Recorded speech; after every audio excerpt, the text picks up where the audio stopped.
जय हिंद दोस्तों। शुरू करते हैं। हमने अब तक देखा ताज का शासन, जिसमें हमने 1858 का भारत शासन अधिनियम व 1861 के भारत परिषद अधिनियम की विशेषताएं देखी, जिसके अंतर्गत हमने देखा कि भैया शासन सीधे हाथ में चला गया महारानी के। 1861 में हमने देखा बम्बई और मद्रास को फिर से अपनी विधान परिषद शक्तियाँ प्रदान की गई और वायसराय को आपातकाल की शक्तियाँ प्रदान की गई। ठीक है, अब हमें आज आगे देखना है कि 1892 के अधिनियम की विशेषताएं क्या हैं। तो देखते हैं क्या है इसमें 1892 के अधिनियम की विशेषताएं। इसने विधान परिषद के कार्यों, कर वृद्धि, उन्हें बजट पर बहस, आपको ये पॉइंट ऑफ व्यू याद रखना है, उन्हें बजट पर बहस और कार्यपालिका के प्रश्नों को उत्तर देने के लिए अधिकृत किया गया। प्रश्नों के उत्तर देने के लिए अधिकृत किया गया।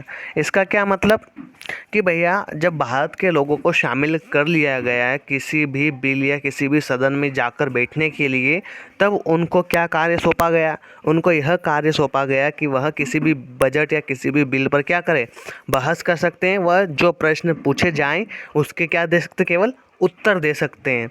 इसको नॉर्मल सी भाषा में अगर जो हम समझे कि आप अगर किसी कॉम्पिटिटिव एग्ज़ाम में कॉम्पिटिटिव परीक्षा देने जा रहे हो, वहाँ पर क्या कर सकते हो, आप केवल प्रश्न के उत्तर ही दे सकते हो। बाकी सामने वाले से प्रश्न कर कर उसका उत्तर आप नहीं पूछ सकते, केवल आपको प्रश्न ही के उत्तर देने हैं। ठीक है, उस हिसाब से आप समझ सकते हो।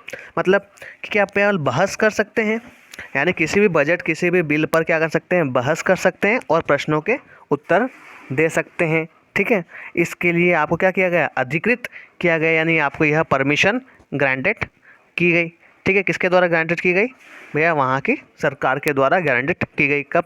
1892 में, जब भारत के लोगों को क्या किया गया, विधान परिषद या किसी भी सदन के अंतर्गत आने की परमिशन दी गई। उसके बाद आपको पहली बार कब मौका मिला कि आप वहाँ पर जाकर क्या क्या कार्य कर सकते हो? 1892 में आपको मौका मिला कि आप वहाँ पर जाकर उनके प्रश्नों के उत्तर, किसी बजट को किसी भी बिल के प्रश्नों के उत्तर व उन पर बहस कर सकते हो, लेकिन चर्चा नहीं कर सकते कि भैया ये बिल्स आपका सही है या गलत, आप ये उनको नहीं बतला सकते। अगला अधिनियम देखते हैं क्या है इसमें। 1909 के अधिनियम की विशेषताएं। इसने दोनों स्तरों पर विधान परिषदों की चर्चा कार्य का दायरा बढ़ाया। मतलब क्या, अब ये कार्य भैया ऐसा कर सकता है कि भैया जैसे आप भारतीय लोग हो या ब्रिटेन लोग, यानी लोकसभा हो या राज्यसभा हो। ठीक है, लोकसभा आपकी जो भी पार्टी है उसकी सुन लेती है। अब लोकसभा इसी कारण होती है, भैया कांग्रेस की पार्टी हो तो लोकसभा कांग्रेस में अगर जो बिल पास करेगी तो आपका सुन लेगी, मतलब बिल आपका वहाँ से पास हो जाएगा। जो बीजेपी की है, मतलब कोई सी भी पार्टी हुई, दूसरी अन्य पार्टी, बिल पास हो जाता है। ठीक है, तो इसने दोनों स्तरों यानी लोकसभा या राज्यसभा के विधान परिषदों पर क्या कि चर्चा का दरिया मतलब दायरा बढ़ा दिया गया। मतलब इन पर चर्चा कर सकते हैं। अब मतलब कि चर्चा कैसे कर सकते हैं वो बात देखिए ध्यान से, कि उदाहरण के तौर पर अनुपूरक प्रश्न पूछना, बजट पर संकल्प रखना आदि। ठीक, 1892 में आपने देखा कि केवल प्रश्न पूछ सकते थे। क्या पूछ सकते थे? केवल प्रश्न पूछ सकते थे। लेकिन 1909 में आपने देखा कि प्रश्न पूछ सकते हैं और बजट पर संकल्प भी कर सकते हैं। मतलब उनको चर्चा विमर्श, विचार विमर्श करके बता भी सकते हैं कि आपने जो बजट पेश किया वह सही है, सकारात्मक है या नकारात्मक है। कब से? 1909 से भारतीय लोगों को क्या परमिशन मिली कि आप भैया इन पर प्रश्न भी पूछ सकते हो। केवल प्रश्न पूछ सकते हो, प्रश्नों का उत्तर भी दे सकते हो, इस पर बहस भी कर सकते हो, बजट पर संकल्प और विचार विमर्श भी कर सकते हो। पूरा दायरा आपको कब मिल गया? 1909 के अधिनियम के दौरान। लेकिन अगर जो बात करें 1892 की, केवल आपको वहाँ पर प्रश्न पूछने का अधिकार था। ऐसा मत कीजिए, प्रश्न का उत्तर देने का अधिकार था। कहाँ पर? 1892 में केवल आप प्रश्न का उत्तर ही दे सकते थे। ठीक है, लेकिन प्रश्न नहीं पूछ सकते थे। 1909 में आपको छूट दे दी गई कि आप प्रश्न पूछ सकते हो और विचार विमर्श कर सकते हो। आगे देखते हैं भारत शासन अधिनियम 1919। क्या है 1919 में? केंद्रीय और प्रांतीय विषयों की सूची पहचान कर उन्हें पृथक कर राज्यों को पर केंद्रित नियंत्रण कम कर दिया गया।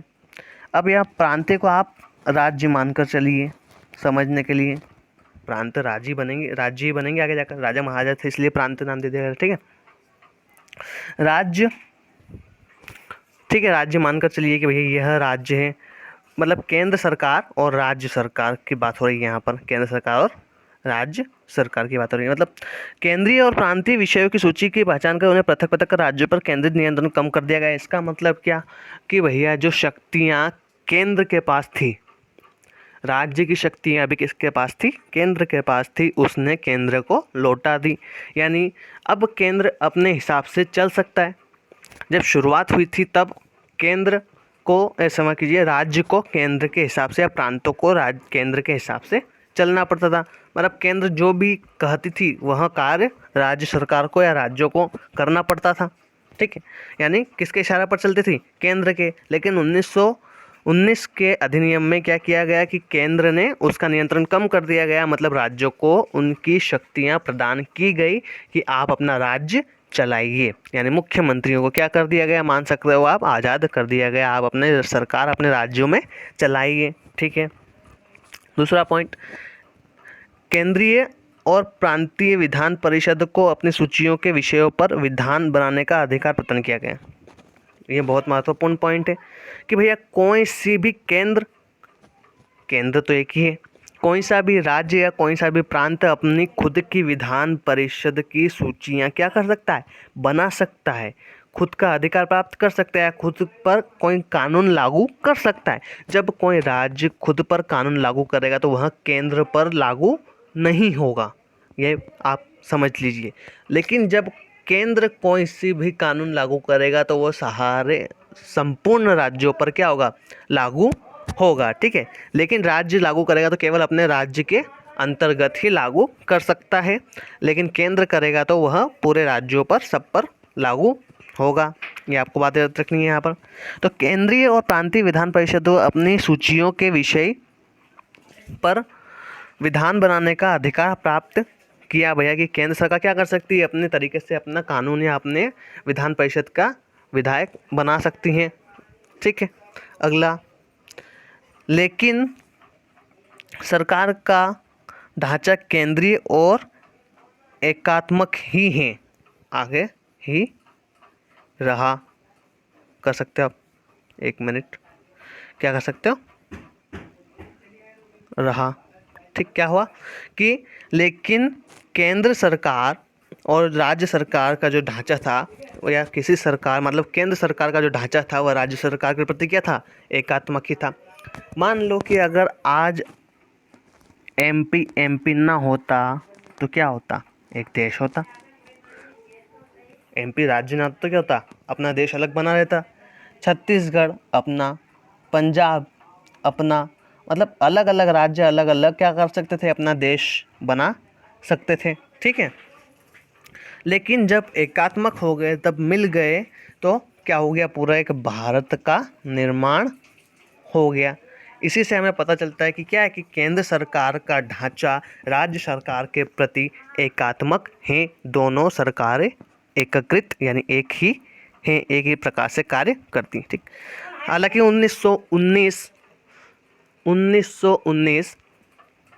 का शासन अधिनियम अभी तक कंप्लीट नहीं हुआ। अभी हमने 1919 के अधिनियम को कंप्लीट नहीं किया है, हमने केवल 1892 और 1909 के अधिनियम को कंप्लीट किया है। 1919 के अधिनियम के अंतर्गत और आने वाली आगे जो चर्चा है वो अगले लेक्चर में करेंगे। ठीक है, कि 1919 में किस प्रकार से लोकसभा राज्यसभा का निर्वाचन हुआ, कितने सदस्य उसमें चुने गए पहली बार। ठीक है, यह हम देखेंगे आगे। आज के लिए इतना ही, थैंक यू।